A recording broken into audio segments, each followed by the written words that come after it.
I started painting because of just needing an outlet, and I was kind of looking for what could I do as an outlet. I had sports as an outlet, but I needed something a little bit more tactile, a little bit more creative. So I started painting in probably 2017. So this was my first pair. This is the first pair I ever painted, not having anything in mind for what MJK has become, or painting shoes for a lot of other people. This was a pair I've always liked the 85 Chicagos, and I thought, yeah, what do I do? I don't know how to paint. And then that was kind of where the story started.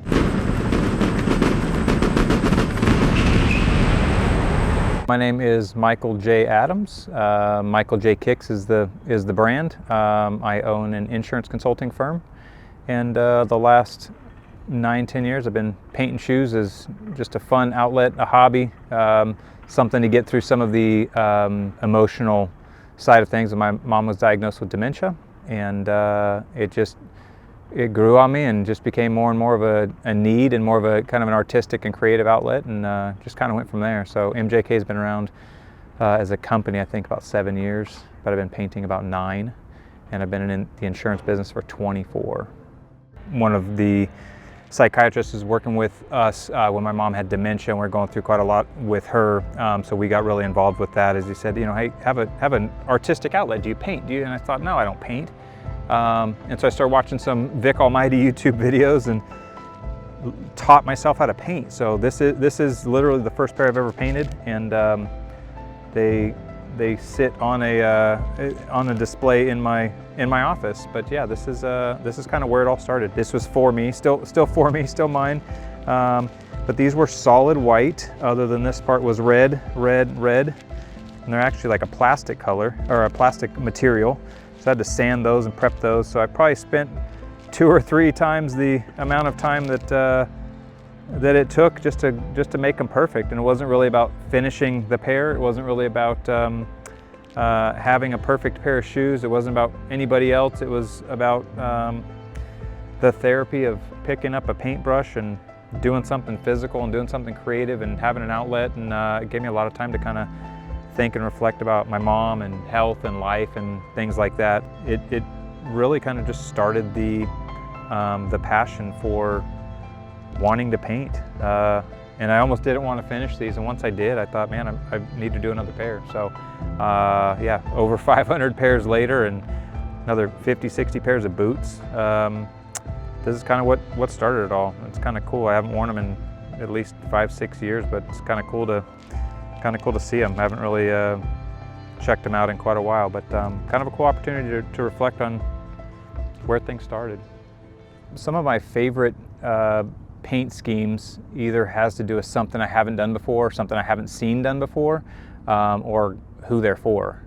Some of my more simple paint jobs have been for, some amazing people, and that's what they wanted, or that's what the project called for. So I think there's a mix. As far as my favorites, it's like, who's your favorite child?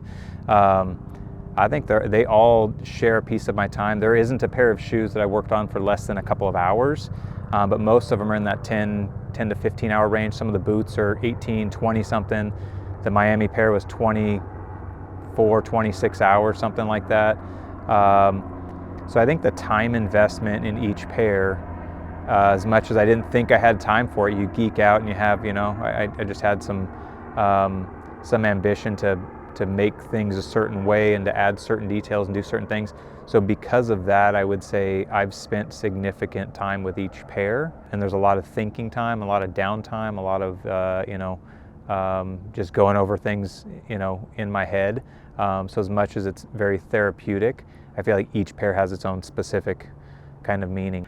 So the two-tone red, the gold, and then the aged soles, and then I did a special treatment on the laces where the edges are all gold. So definitely a cool shoe, and something that had some meaning just because of who they were for. I think a lot of it's the experience with the people more so than the actual paint job. I think if I was painting a canvas and selling them, I'd have a favorite based on this is what looked cool to me. But I painted a helmet, a one-of-one helmet for some brothers, out in Texas, and I still think about that helmet because they send me pictures. The dad sends me updates. I just got something last week with him wearing it at an event, one of the boys wearing it at an event. So a lot of it really has to do with the people that I'm doing it for. Seeing my shoes at the Olympics, in Paris, at the Summer Olympics, it was amazing. And I just talked with the guy who they were for, who hosted that, who's hosted a bunch of other things, who's in the NASCAR circle, hosts a lot of events, hosted the largest, the most heavily attended, the highest attended baseball game in history. He hosted that, and I did a two-way pair for him that had the Braves theme on one side, the Cincinnati Reds theme on the other side. Those were the two teams playing. So I don't have a favorite. I have favorite people. There's a lot of amazing people. The amount of cool people I get to meet, and the amount of experiences we get to do, and the travel, and the relationships, like that's absolutely what it's all about. So I can't narrow it down to the shoes, but yeah, the people I've gotten to meet over shoes has been pretty awesome. So this pair here, really special pair. It started out as a special pair and became even more special. This is the second pair that I did for a young rider that was just one of the nicest, sweetest guys to me and to my family. Always thoughtful, always extremely kind. And I got this pair back. We did a reveal, and he got to see him. And he lives about 5 or 6 hours away, or he did, and wasn't able to come down. So they just kind of sat in my office, and we were going to get back to it. We wanted to add a couple of things, and he had a horrible crash, needless to say, and didn't make it. He was in the hospital for just a bit and didn't make it, and so these still sit in my office. This is the first time I've taken them out, to be honest, and they remind me of him. They're one of my favorite colorways that I've done, and obviously Garnet, so an awesome, extremely supportive company there. But this is something that we're going to add a few dates and a few details on them, and they're going to go back to his family. And so a piece of my friendship with him is going to sit in a display to kind of honor him. So definitely a special pair for me. So when I'm painting shoes or boots, kind of a similar process. Boots are a little bit more limited on what we can do design-wise, as far as having art within the certain elements, because the boots themselves are so busy. They're meant to be, very resilient and tough and rigid, things like that. Shoes obviously typically are leather, smooth leather, pebbled leather, and they have a little bit more flexibility with what I can design on there, as far as having more intricate designs and logos and things like that. So so they differ in that way, but as far as my process with, we'll say with shoes, or with both, is finding out what the wearer wants. And a very common thing is, here's the shoes or here's the boots, do whatever you want, do your thing. I trust you, respect your vision, all that. But it is a lot more fun for me to have kind of a direction. Give me a primary color, secondary color, an accent color, things like that. Sometimes people will come with themes. I've had a couple guys in the moto industry that knew exactly what they wanted, and then it got to me and I said, we can do this, we can't do that, and they finally relinquished control and said, just do whatever you want, and they loved them. But outside of the constraints of what we can do, I'm usually trying to think of what hasn't been done, what suits them, what colors do they want. Some of them are very simple because the people I do them for. Some are very simple, some are very loud. Noah Gregson comes to mind. I've said it in other interviews and podcasts. Noah likes kind of loud, fun things. So I think he has probably 5 or 6 pairs. Some of them are very loud, very bright, color changing, color shift. But I think with the process, it really has to do with where we're trying to end up, and then how do we make that different. With a lot of pairs, how do we make it more subtle? I have my MJK two-way that I came up with in 2018 or 2019. Where the left sides of the shoes match and the right sides of the shoes match, but they're very subtle to where you wouldn't be able to tell unless you pointed it out. So being able to be subtle, but something that's unique, something that's different. And then from there, how do you paint logos or numbers or names or things without it looking like bumper stickers? The last thing I want is, looking like we just took a stock pair of shoes and put a bunch of logos all over it. So how to integrate that. I've become a little bit more known for some of the lightning, crackle effect, some of the fading, the two-way thing. Obviously, that's a real big deal. I like to use some metallic paints. I like to have a little bit higher contrast on some shoes. I've done some really subtle shoes too, but for the most part, I mean, that's kind of the process, is how do we get what they want with my style that's a practical application, that is different, maybe hasn't been done before, make each shoe a one of one, but without reinventing the wheel or, trying to make them levitate or, push a button for, for an ice cream dispenser. I mean, how do you make them different while still making it a painted shoe, but also something that they want to wear? I want to give a huge shout out to one of our biggest supporters, Michael J. Kicks. He does these custom boots. This is called the Purple Heart Edition. And yeah, he's just one of our amazing supporters of others that helps us do what we do. And can't thank you guys enough, because if it wasn't for the support from our community, we wouldn't be able to do the throttle therapy that we need to do. So I've always had kind of this fascination and connection with the military, with our armed forces, and I was never in the military, and I don't have guilt for that, but I definitely feel like I did not, support and fight for my country, and I think that's something extremely noble and something that, to be really, really proud of. So getting to meet these guys that do or have, whether they saw combat or not, they signed up for it, and they knew willingly what they were getting into. And I think that goes back, growing up. My dad was in the Marine Corps, and that was, it was a long time ago. He actually was out before things got real bad in Vietnam, so he saw the very beginning of Vietnam and got out before that. And there were a lot of stories he wouldn't tell until I was older, so I didn't really understand it as much as a kid. My grandfather on my mom's side was 30-year Air Force, so he's a Chief Master Sergeant with the U.S. Air Force, and so we didn't have a militant upbringing, but it was definitely present. And then later in life, as an adult, my dad shared a lot of the things with me. His firearms experience, we both secretly, were decent at pistol, rifle, things like that. And I found out he was an expert marksman in pistol and rifle, and things I didn't know. I found his old uniform, and we had, kind of one of those bonding moments talking about it. So I think that had a really big influence on me growing up. And then as I got older, where I was able to understand what it was about more, my grandfather retiring, but still living close to base and still having a similar lifestyle. Even though we didn't grow up like that, I wasn't an Army brat, or we didn't grow up in that type of situation. My grandmother, I found out more and more later, and even after she died, I read a lot of articles and things about her.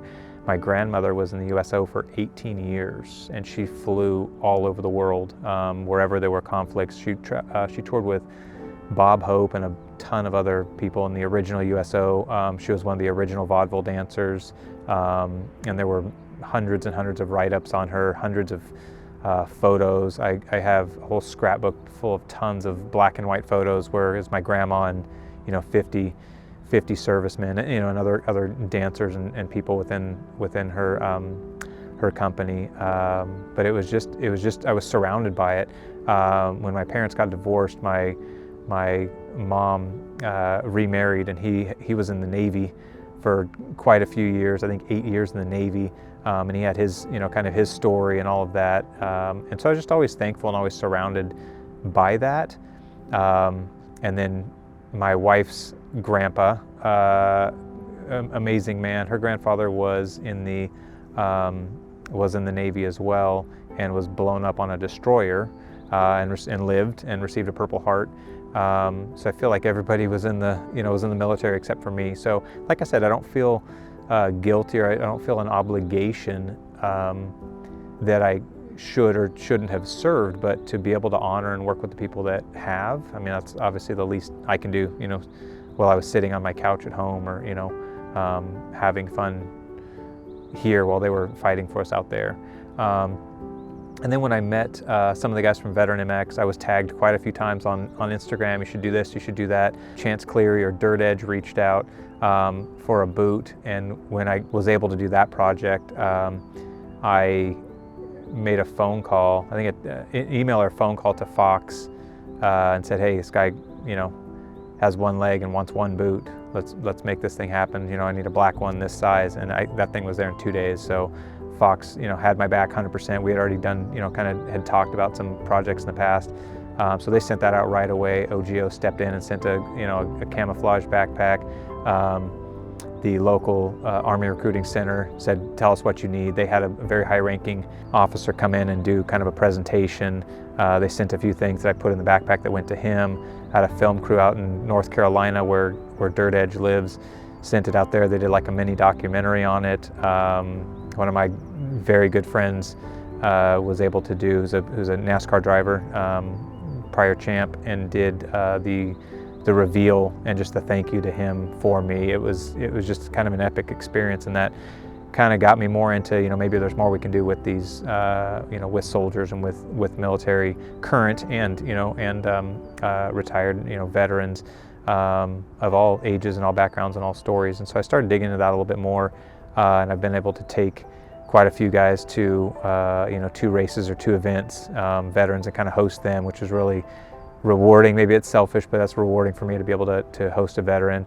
And then working with Mark and Peter at Veteran MX has been awesome. Mark's become a really good friend, and so has Peter. But getting to know them as people, getting to know them as veterans, getting to know them as brothers and kind of the fraternity within their military community, and being able to work with some of the people that are affiliated with them, going to some of the ride days, being able to support them. It's some folks might say it's nice of me to do that, but that's extremely selfish because I get to give something to them. My time and effort and all that stuff is nothing compared to what they've done for us. Here we are at Arlington Stadium, Military Appreciation Night. We're all getting ready to roll out for opening ceremonies, and I get to put on my fresh MJKs. Some of the perks and the real positive bright spots I see for the Veteran MX Foundation is the staff that's running it, the people that are running it, they not only take it seriously, it's almost like an extension of their brotherhood from the military. So, when you're, and I don't know this, but I've heard a lot of stories, and I've sat down with a lot of veterans. When you're overseas, that's all you have, is you have your family, your military family, your brother. I feel like they extend that. There's a high level of discipline in the military, and so for them to run an organization that is run like a fraternity, and not the young college kid fraternity, but a serious group of men and women that all have the same goals, the same alignment. That's awesome. That's something worth supporting, just as a company man, as a professional, as a businessman.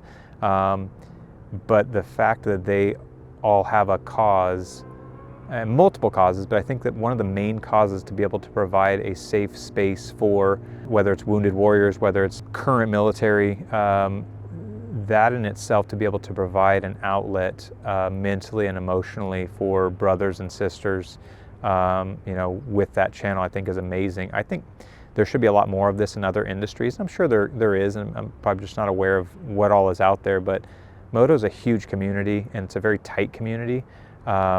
And a very loving and respecting community, typically, for the real ones anyway. So to see that as an outlet, as an escape, as a reassuring hand, as a brother, as a sister, for them to come back to that, or people who've even been here for 5 or 10 years, and moto's their only outlet. It's not just, it's a friend to ride with you, but it's actually a support system that's built in to a sport that is based around, some of the discipline and some of the core family values, the core American values, and kind of that, fraternity and sorority, to be able to have a community to come in and feel relaxed, like you already have something in common and you're already on the same page, from day one. So I think that's something that, not just American companies, but I think a lot of, it's an amazing company culture for not even being a company. So to be able to have that familiarity with the other members and something in common, to be able to do things that you like, I wouldn't think it'd be uncommon for guys within that community to go out to ride and just sit there and talk for a really long time. I think that we all need that, and not all of us identify with a certain group or a certain lifestyle or a certain industry or whatever it is. So for them to automatically have a home for anyone who's served, to be able to come in and ride or just talk or just, you know, talk about riding, I think in itself is already a success. So to be able to watch, you know, Mark and his team be able to kind of, you know, fortify that, I think is pretty damn special.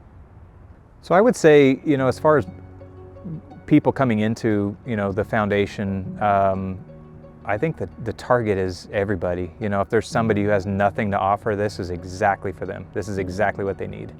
If someone has, you know, some wisdom, you know, someone who's been there, done that. I mean, you know, some of the younger guys and gals can absolutely learn from that, and, you know, and glean a lot of life lessons and things. You know, being able to craft someone, a lot of that comes from experience. And so you have, if you're not experienced, you definitely should be there. If you are experienced, there are, you know, a lot of people that need your words and your wisdom. So I don't really think that there would be any boundaries or any limits to who should be involved. I mean, if you have a military background, then you already have something in common. If you ride, you already have something in common. So those two things themselves, you know, are powerful enough. I don't know anyone successful, and I've been around a lot of people, a lot of successful people. I don't know anyone successful that has done it on their own. So if you're struggling with something, you need to be there. If you're not struggling with someone or with something, then someone needs you to be there. So I think it's really for everyone. You know, a lot of experience, a little experience. Businessmen, you know, I think businesswomen, entrepreneurs.